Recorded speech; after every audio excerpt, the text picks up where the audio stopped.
sa kung paano ko daw ano ba, i-correct yung mga copyrights.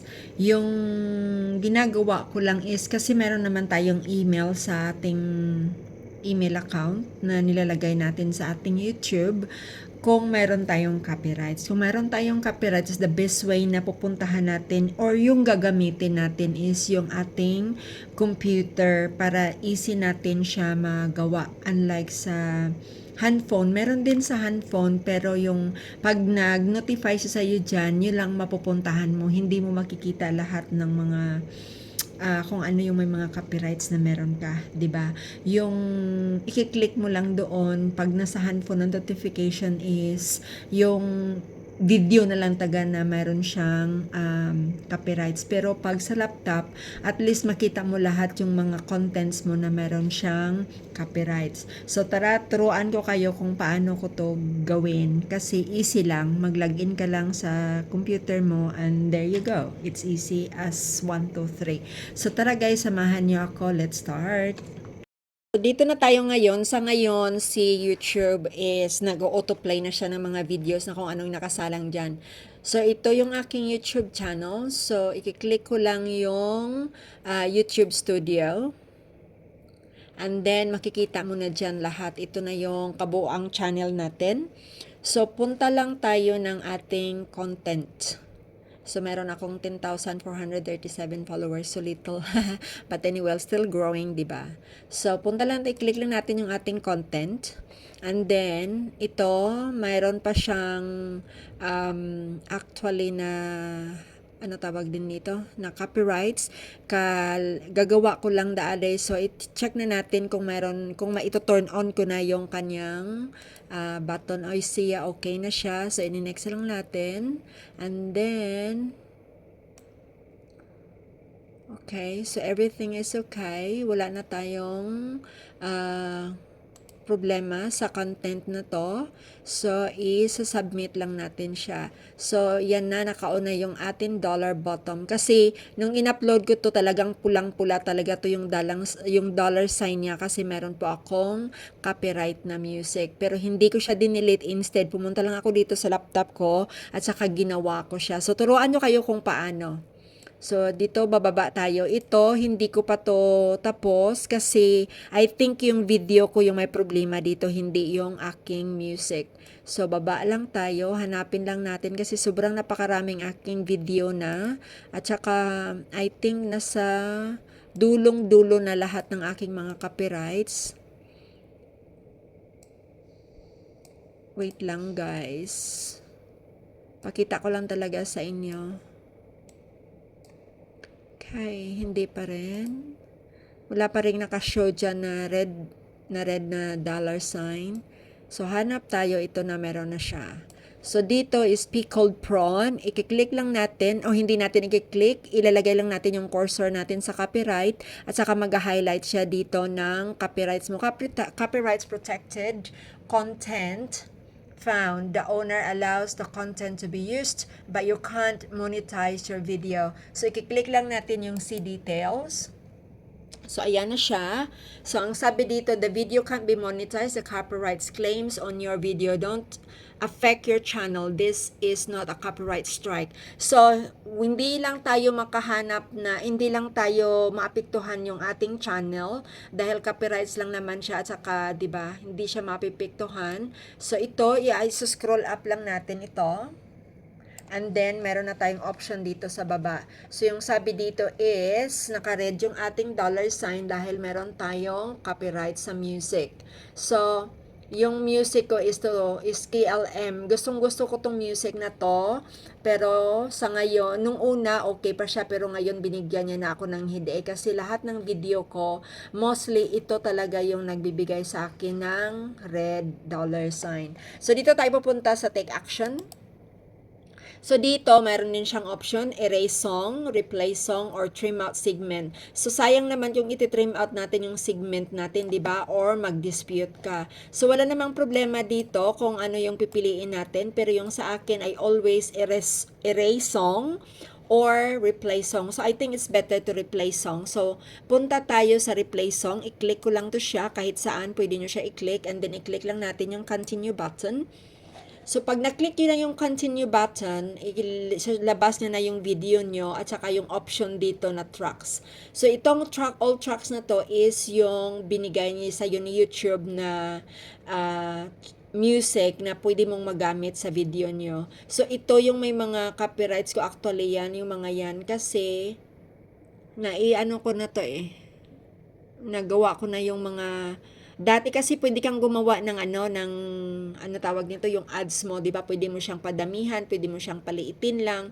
So, yung mga, ito yung aking, itong nakapula na to. So, wait lang. I-click natin, hanap tayo dito ng music. So, i-click natin itong statement. Kahit saan, marami naman siyang option dyan. Meron siyang button dyan sa baba. So, pwede nyo rin yung i-click. O, diba? Umakyat siya. So, kahit anong music dyan, kasi recommended dyan sa'yo ni YouTube, so walang problema yan. So, pag ito yung gusto nyo, itong Heaven and Hell, i-click nyo lang yung plus sign, then ma-automatic yung video nyo mag-grace na siya, hindi na siya magiging red. So, hayaan nyo na yan yung monetize in some territories, hayaan nyo na yan.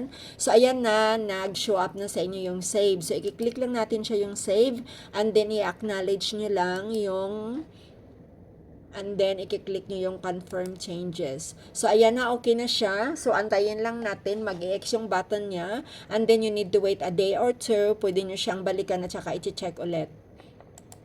So, mag-try pa ulit tayo ng aking isang copyright video. Meron pa dito sa baba. Ito yung Pakbit. So, i-click lang natin, lang natin ulit yung cursor natin dyan. Sa copyright, din lalabas na yung details niya kung ano yung copyrights natin.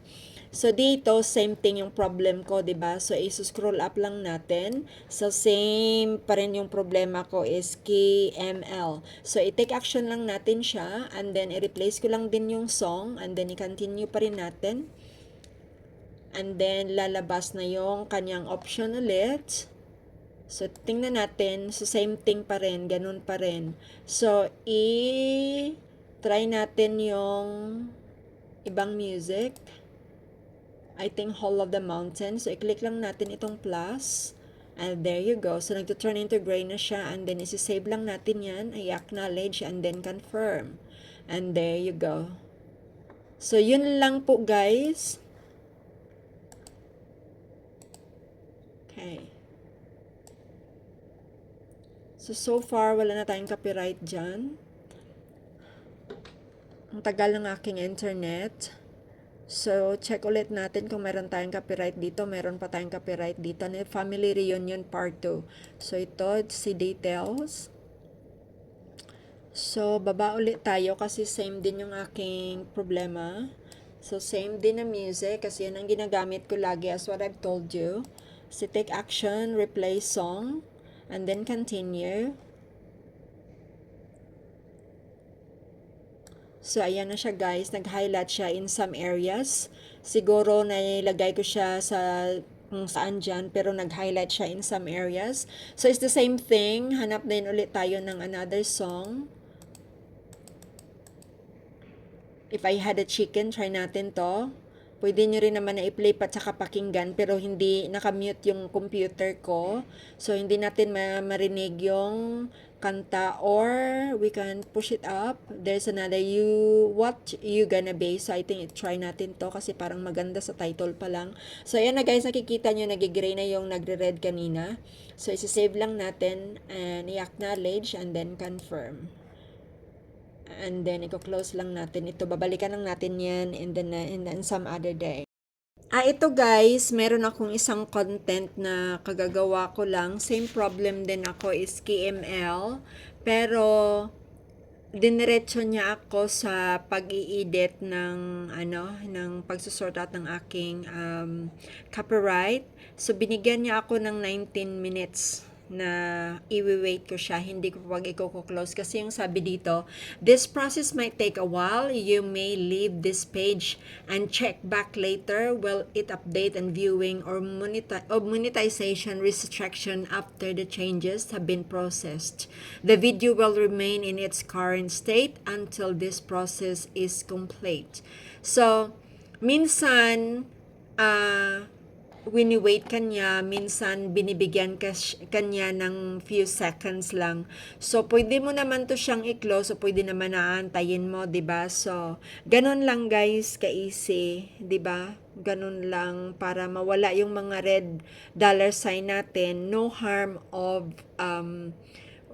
naman na gagawin natin para mawala yung kanyang red dollar sign, 'di ba? Hindi naman nakaka-affect 'yun sa ating YouTube channel. At least mawawala yung red dollar sign niya, at least magi-income ulit yung mga videos nyo kahit old na siya, kasi minsan nagpa-pop up pa rin siya kasi 'di ba sa mga ibang mga YouTubers na nanonood ng videos, minsan nagpa-pop up din yung mga videos natin, kaya mapapanood nila. So mapapanood nila pero wala naman tayong revenue. So, yun lang ang gagawin nyo at saka hindi naman harmful sa inyong YouTube channel account, diba?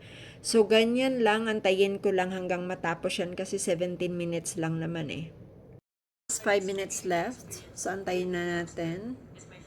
Guys, almost done. Almost finished. Mula from 19 minutes to almost finished. So, pwede nyo rin siyang antayin o pwede nyo siyang i-close and babalikan nyo na lang mamaya. But, to think na minsan, you know, yung sobrang haba ng content na hahanapin mo. So, it's worth it to wait naman, di ba? So, wait lang natin siya. Almost finished na. Still processing earlier and now it's almost done. Look at that. It's working. So, ayan, okay na siya. So, pwede na natin siyang i-close. And taran, you can see, hindi na copyright yung aking video. Ito na siya kanina, 'di ba? Pula pa siya. So, ngayon, hindi na siya copyright. So, naka-green dollar sign na tayo. So, ito yung video ko kanina. Ito siya. 'Di ba? Copyright yan, naka-red. So, ngayon naka-green na siya. So, it's worth to wait naman, 'di ba? So, yan lang guys for today. God bless. Bye-bye. Guys, kung paano ko isusort out or i-correct yung aking copyrights, easy lang. Basta mag-login lang kayo sa inyong computer. Wala namang problema yan kasi ilang beses ko na yan ginawa. Hindi naman naka-affect sa aking YouTube channel na kinokorek ko yung aking copyrights. So, I think meron namang option. So, hindi naman siguro yun bawal. At saka hindi naman yun siguro nakakasira sa ating YouTube channel. So, kung gusto nyong malaman, just follow, share, and watch my video. So, sa nagtanong dyan, ipapasa ko sa iyo yung video kung paano ko isusorted out yung aking copyright. Then, you can follow me or you can follow my video. Ano ba yun? Parang ganun. So, well, anyway guys, thank you so much for the support. Thank you so much for watching and thank you sa nag-ask. At least nakagawa ako ng video. At least another content for me. God bless everyone. Bye-bye.